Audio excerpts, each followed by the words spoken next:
Eu gostaria de falar hoje sobre um assunto que diz respeito ao nosso dia a dia. Ao nosso dia a dia. A vida não é fácil e, por causa deste assunto, ela se torna muitas vezes mais difícil. Saiu ontem um estudo do Banco Central, que é regular, chamado Estatísticas Monetárias e de Crédito. O que é isso? Entre outras coisas, o trabalho mostra a taxa média de juros praticada para o crédito, para emprestar dinheiro. E tem dois tipos de crédito no Brasil. Tem o crédito direcionado e tem o crédito livre. Eu vou explicar. Mas o crédito direcionado opera com uma taxa de juros de 11,2% em média. E o crédito livre de 43,7% em média. Olha só a diferença. O que é o crédito direcionado? É aquele crédito que você não pode usar para qualquer coisa. É o crédito direto para o consumidor, que as lojas oferecem, é o crédito imobiliário, é o crédito usado para financiar automóvel, é o crédito rural, é o microcrédito e assim vai. Estes têm uma taxa média de 11,2% ao ano. Quais são os chamados créditos da categoria crédito livre? Primeiro, característica desse crédito, os bancos têm autonomia para fixar a taxa de juros cobrada dos clientes. No outro, tem regras, o governo supervisiona, é muito mais controlado. Esse aqui é livre. É cartão de crédito, é o empréstimo individual, é o consignado, é o cheque especial. E o trabalho do Banco Central mostra que a taxa média para os juros, de juros anual, para o crédito livre, que é mais flexível, que é definida pelos bancos, é também muito mais alta, 43,7%. Ou seja, 4 vezes mais o crédito livre do que o crédito regulado pelo governo, direcionado.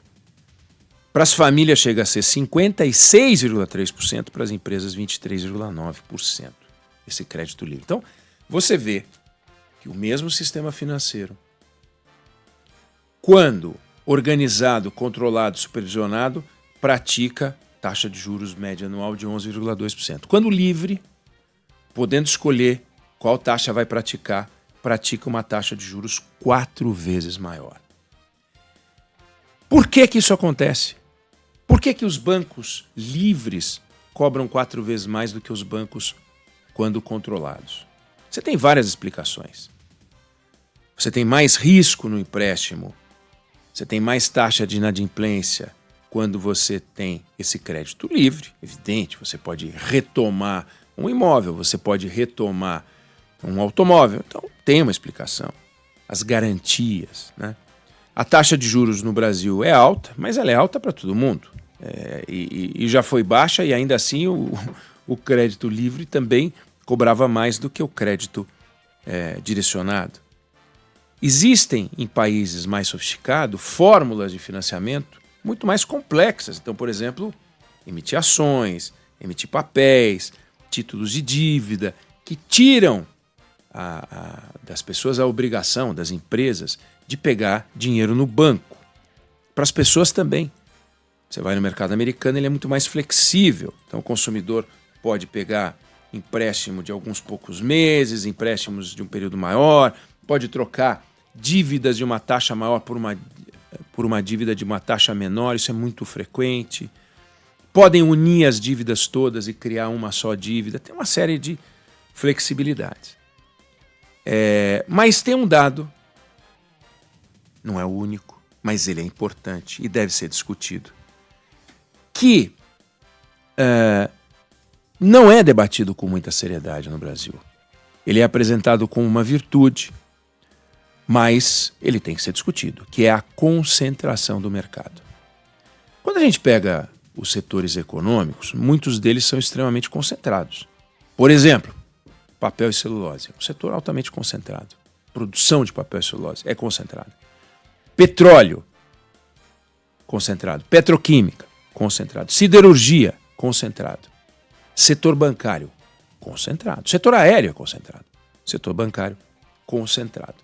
E é difícil você definir qual é a taxa ideal de concentração, porque o oposto da concentração, que é a pulverização, no limite pode fragilizar o setor. Mas os defensores do mercado mais concentrado, leia-se, os beneficiários da concentração bancária, que são os grandes bancos, eles dizem o seguinte, olha, um número menor de bancos comandando um mercado, eles acabam gerando ganhos de escala, ganho de produtividade, redução de custo e, com isso, o consumidor acaba se beneficiando, porque ele acaba conseguindo pegar um dinheiro mais barato.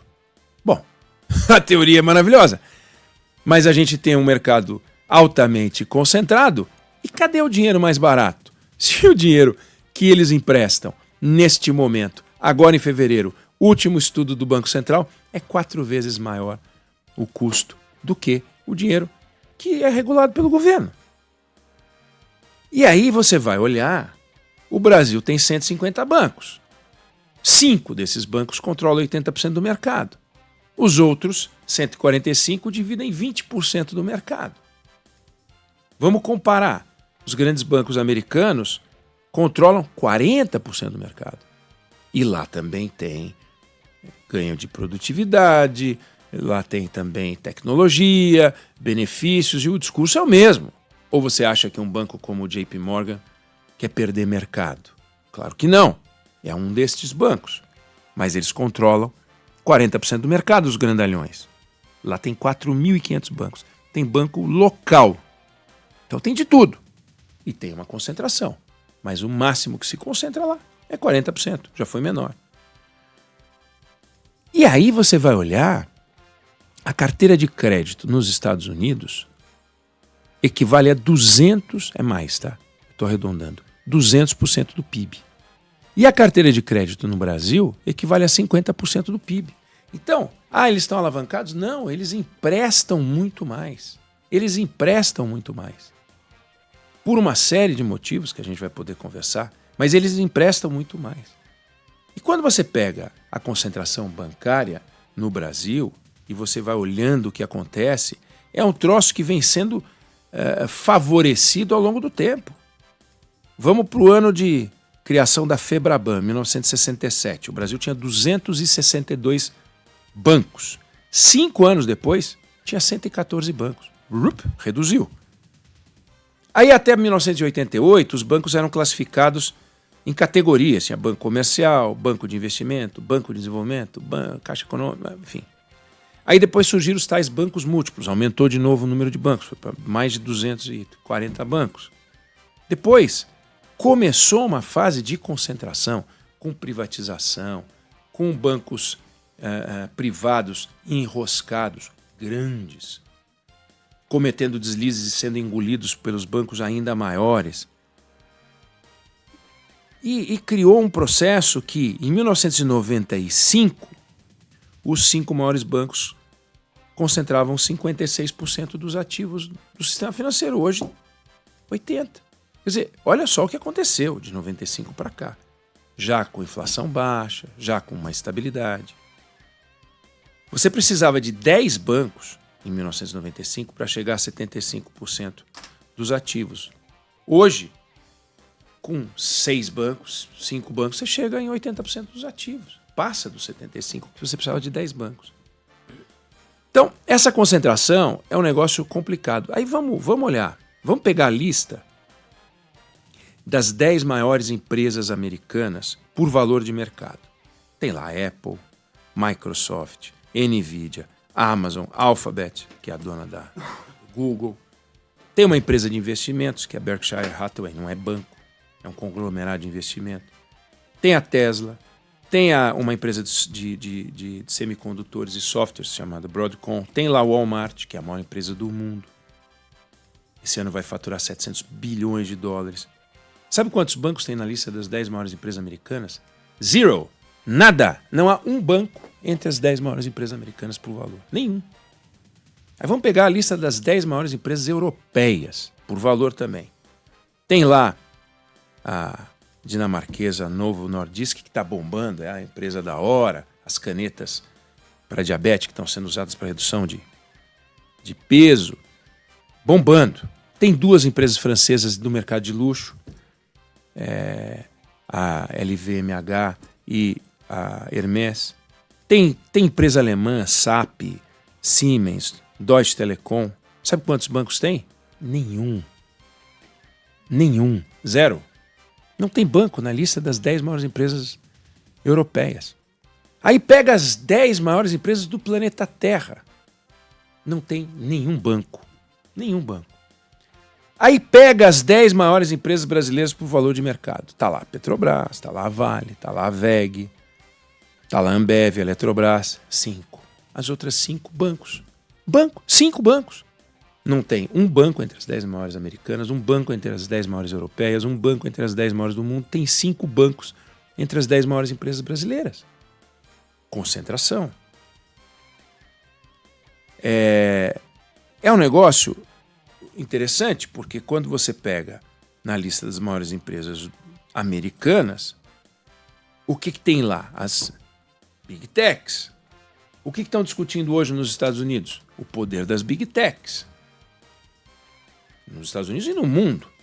Mas é o poder das Big Techs que cresceram e ocuparam espaço no mercado e estão lá. É o que eu falei. Amazon, Alphabet, Google, Facebook da vida, os negócios, as grandes empresas estão lá. E estão discutindo o poder das Big Techs. E aqui, aonde na lista salta aos olhos os bancos como os grandes destaques da economia nacional, isso não é muito discutido. Não é uma coisa que se discute com aplicação. E para ter uma mudança de cenário que não interessa aos grandes bancos, naturalmente, quem é que quer perder mercado? Você não quer perder mercado. A gente aqui não quer perder audiência, né? Nenhuma empresa de nenhum setor quer perder espaço. Então eles lutam com as armas possíveis para não deixar pulverizar. Não querem pulverização. E tem vários movimentos. O Banco Central fez alguns movimentos. Você tem movimentos com o Pix, que vai atingir na lata o cartão de crédito com parcelamento. Vai ser um ataque. O tal do Open Finance, que permite a troca de informações entre os bancos, vai mexer com isso. Pelo menos essa é a ideia, é mexer com isso. Mas quando você vai para o setor de crédito, aí complica. No setor de crédito, quando você olha, é bancão que controla o crédito no Brasil. E tem uma série de razões, nós já falamos disso, tem que ter mudanças de legislação, tem que ter mudanças regulatórias, tem que ter mudanças no Poder Judiciário para agilizar o processo de execução de garantias, o que faz hoje com que os bancões possam segurar a peteca e um banco menor tenha problemas. Aí quando aparece alguma coisa envolvendo um banco menor, vira uma confusão. Você vê a confusão que teve nos últimos dias aí, o saculejo no mercado, a reação, porque um banco médio, que é o BRB, comprou um banco ainda menor, que é o Banco Master. Só isso já provocou uma confusão, reunião dos grandes bancos sentando com o presidente do Banco Central para discutir o uso do Fundo Garantidor de Crédito. Fundo Garantidor de Crédito que já foi usado por esses mesmos bancos em momentos de necessidade. Enfim, conversando com um diretor do Banco Central, ele falou, olha, nunca o Banco Central foi tão desafiado para impedir uma operação como nessa operação. Sendo que a nossa história é recheada de operações de incorporação de bancos, alguns privados por bancos públicos, Votorantim pelo Banco do Brasil, vários bancos públicos comprados por bancos privados grandes, que fizeram grandes lambanças, Banco Nacional, incorporado pelo sistema e fez os grandes bancos ficarem ainda maiores. Mas o que é importante a gente olhar neste caso é última linha da nossa conversa, crédito 4 vezes mais caro do que o tal crédito livre, do que o crédito que é supervisionado pelo governo. Quer dizer, então, quanto maiores os bancos, mais solidez e, com isso, melhor para o consumidor, tomara que venha a ser um dia. Por enquanto, o que tem é margens de lucro crescentes, retornos extraordinários e dificuldade de crédito muito grande para as pessoas. É uma área que precisa ser atacada. Como vai ser atacada? Tem que ter, como eu falei, legislação, regulação, agilidade do Poder Judiciário, mas só se vai conseguir fazer algo nesse campo se as pessoas, se as autoridades se mexerem. O que não dá é para a gente sempre ter uma desculpa com a qual a gente convive e a gente tem que entender que é assim mesmo que é a vida, que a gente não pode comprar uma geladeira a prazo, que a gente não pode comprar, fazer uma reforma a prazo, que a gente não pode fazer um empréstimo para resolver um problema a prazo sem ser extorquido por uma taxa de juros assombrosa, por uma variação entre o custo de captação do banco e o custo para nós, que é incrível. Esse é um tema, spread bancário. A diferença entre o custo de capital para eles e o custo do empréstimo para a gente, que é um assombro. Então, esse estudo que saiu do Banco Central serve de alerta. Tem algo acontecendo. Existem mudanças que estão sendo feitas no mercado. Não dá para dizer que a gestão do Banco Central, que começou a se mexer muito em cima disso com o Roberto Campos Neto, pode produzir uma mudança, mas se a gente for na velocidade que as coisas estão indo, vai levar um século para a gente conseguir ver uma mudança no cenário. Uma coisa é você pensar numa concentração no setor de petróleo, papel e celulose, outra coisa é aquele dinheiro que chega para a gente. Os milhões de correntistas ou não correntistas que precisam e querem um crédito e que está cada vez mais caro e complicado.